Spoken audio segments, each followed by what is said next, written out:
Can VR help astronauts beat space sickness during splashdowns? Can VR help astronauts beat space sickness during splashdowns? Astronauts face unique health challenges during spaceflight. While radiation exposure, bone density loss, and vision changes are frequently discussed, a less talked about concern is motion sickness. This unsettling ailment can strike both in orbit and during crucial splashdown landings, hindering crew safety and operations. Most people experience motion sickness at some point, from car rides to amusement park coasters. It occurs when conflicting signals reach the brain from our sensory systems. Our vestibular system, which senses movement and balance, doesn't align with what our eyes see or how our body expects to move based on prior experiences. This mismatch triggers nausea and disorientation. This explains why staring at a book while riding in a car can make you feel queasy, but looking out the window helps. Your brain gets consistent input, seeing the world blur as it should when you're moving. Spaceflight, a whole new level of sensory discord space, adds another layer of complexity to this equation. In orbit, astronauts experience microgravity, effectively zero gravity.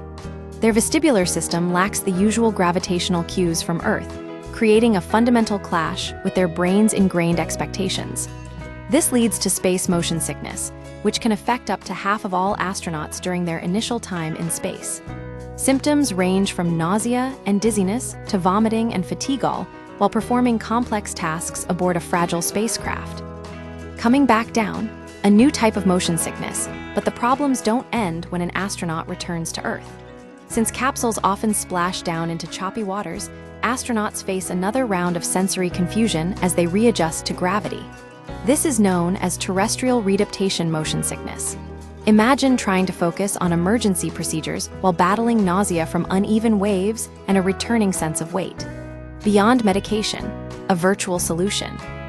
Currently, most space agencies rely on anti-nausea medication to combat motion sickness during spaceflight.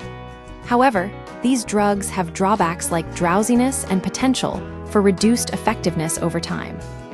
Researchers are looking for alternatives, and one promising avenue involves virtual reality, VR. Studies by a team of aerospace engineers suggest that manipulating visual input with VR headsets could significantly reduce motion sickness in astronauts during splashdowns. A front window view from a virtual window in these experiments, participants were subjected to motions mimicking the transition between gravity environments and rough ocean waves. One group wore standard VR headsets displaying no visual cues of motion, equivalent to being stuck in a car without looking out the windows. Another group saw a virtual side window view that mimicked the world moving past them naturally as they bobbed in simulated waves. A third group received a more sophisticated front window view. This included both present and projected future motion, like looking ahead on a road trip. The results were compelling. The group with no visual cues suffered the most nausea and experienced significantly higher dropout rates due to sickness.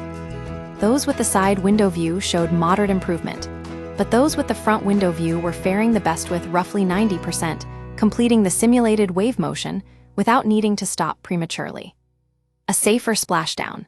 Benefits beyond spaceflight. These findings suggest that by tracking capsule motion and projecting it onto VR headsets worn by astronauts during splashdowns, space agencies could reduce debilitating motion sickness by as much as half.